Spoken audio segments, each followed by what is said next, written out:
Well, Gareth, a new season, but the same qualifying campaign. How do you assess where England are at the moment?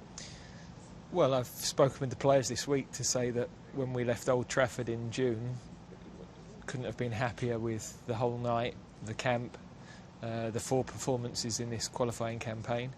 We've had to show different qualities, different range of opponents in terms of the level, but the 4 performances have been really strong, and we now have the break and back together, and we've got to aim to keep improving, basically.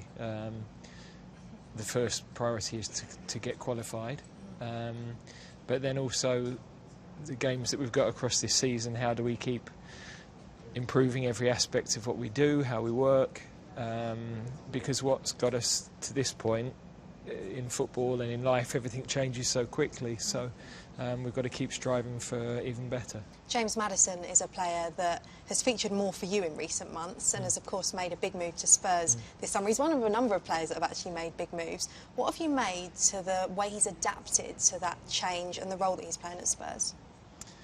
Well, I'm not surprised.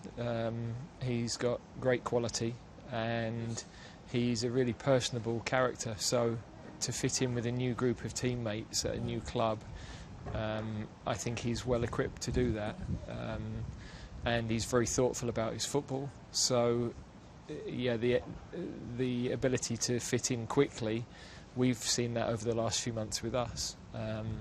The role, I mean, he has played different positions at Leicester, with us, at Tottenham, but we know the areas of the pitch where he's most effective. It's just behind the forward, and it's in the pockets of space between the opposition midfield and defence, and wherever he starts, he's got a great habit of arriving into those areas and being able to turn and play forward, and so he's got great creativity and a real goal threat. Harry Kane's also moved to Germany this summer. I know you spoke about it in your press conference. No surprise to see how well he's adapted there, but what have you noticed maybe differently in his game, and how can that propel him to an even higher level, do you think, with England? Well, I think the tactical side, it's very early, but he's going to be in the opposition final third more than he has been in the last couple of years. So Bayern dominate nearly all of their games. They're going to be higher up the pitch, which means I suspect we'll see him more in the opposition penalty area than perhaps we have. For me, the biggest change is going to be at Bayern. They've won the league so many times. The expectation is they win every week. The pressure is to win trophies, and I think that plus a new life experience will be the things that really add to him as a person and to him as a player. Declan Rice has also had a busy summer, winning a European trophy with West Ham, then moving to Arsenal. Firstly, he's come back into camp, given what happened on Sunday. Has the smile come off his face at all? Well, he's obviously respectful that there are some Manchester United players here, so we always have to marry everybody's enjoyment at the weekend before we arrive with the disappointment of others. But no, he's relishing the new challenge. I think what was important for him, he had huge loyalty to West Ham, and I think the way that he conducted himself through that process, of course, in the end, some people, if you leave the football club, are never going to be happy, and that's completely understandable, but I think he did everything he could, and he performed at the highest possible level until the last minute of the last game with them, left them with a European trophy, and now for him onto a different sort of challenge, which again I think for his football development, when you work with different coaches and you work at different clubs, it just adds to your knowledge and your understanding of the game. Jordan Henderson also moved to Saudi Arabia this summer. Was there ever any doubt in your mind that you would name him in this squad? Well, you could never be 100% certain because we needed to see his fitness level, and I couldn't guarantee him anything when he called me in the summer. What the conversation I did have with him was that I wouldn't just rule him out because he was moving to a league that at the moment isn't at the level of the big European leagues. But clearly a lot of international teams are going to face this complex issue, and over the years, lots of national teams have. You know, we've always had players playing in England. Really, other international managers have had players playing in, you know, all parts of the globe. Really, Brazil would be a classic of that. They probably have players playing in more countries across the world than any other.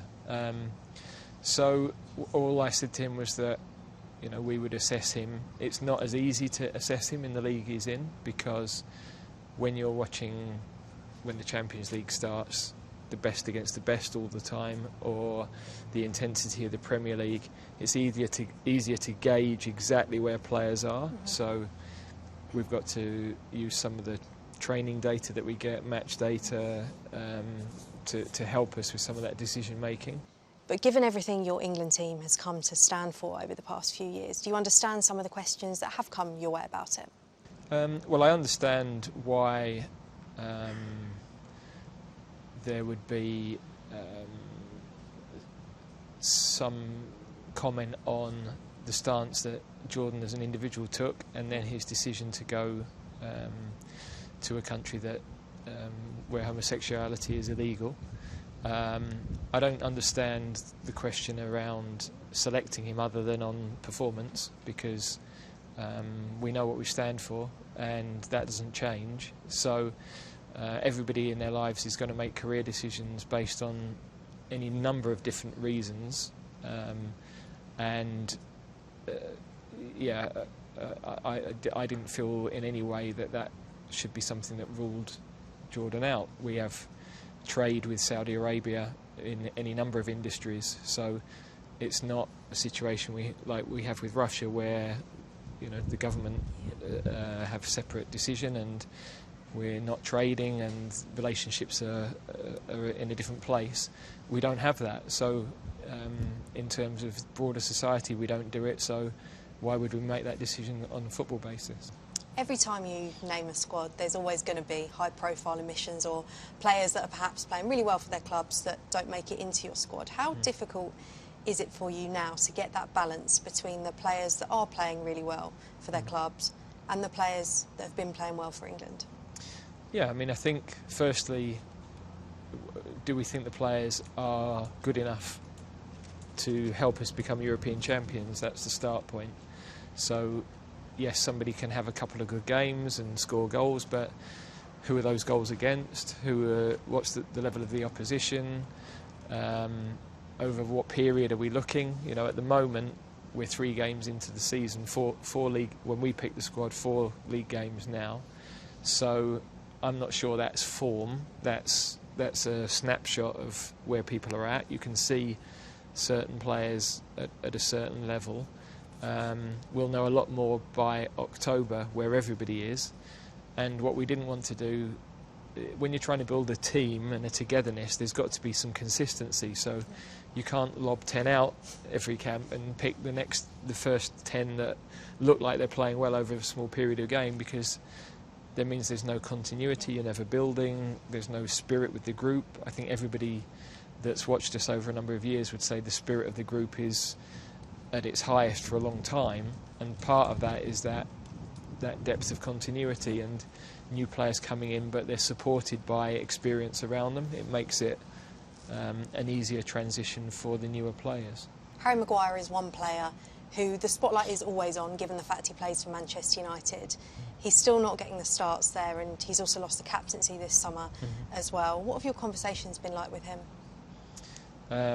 Well, over the last few camps, it's always been, look, this isn't an ideal situation. Other players are playing, so there's competition. We've, of course, in terms of this squad that we've just named, we've lost a lot of experienced players in terms of caps in the last few months. Eric Dyer not in the starting group squad with Spurs. Tyrone Mings, unfortunately, was in the squad in the summer and out for most of the season.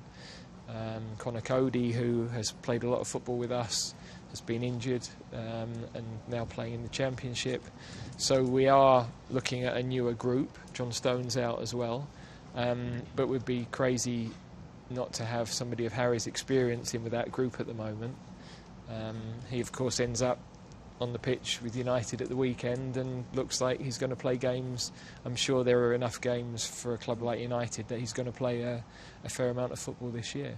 You said when you stayed on in December that you felt you had unfinished business with this team. As we start a season that will end with your 4th major tournament as England boss, how confident are you that you can achieve what you stayed on to achieve? Yeah, that's. I wouldn't be talking about the team winning if I didn't think they could do it. So, 7-8 years ago, our target going to Russia was to win a knockout game because we hadn't won one for 10 years. Our targets have now revised. So, I have confidence, but of course we have to keep delivering, and we have to keep improving everything we do. How can we get better? How can the small details get better and better? Because, as you're seeing in the league every week, tactical changes are happening all the time. You've got to be able to adapt to them. You've got to be able to find different ways to score. You've got to be able to react to how teams attack you. So it's never a stationary piece. When we left Old Trafford, I'd have happily gone into a European Championship the next day. You know, got pretty much everybody fit and available. Team are playing well, full of confidence, but we weren't playing the next day. We've got another 12 months, and here we are, 4 or 5 months on, with quite a few players missing. So, good test of the depth of the squad, and another challenge for us to come through.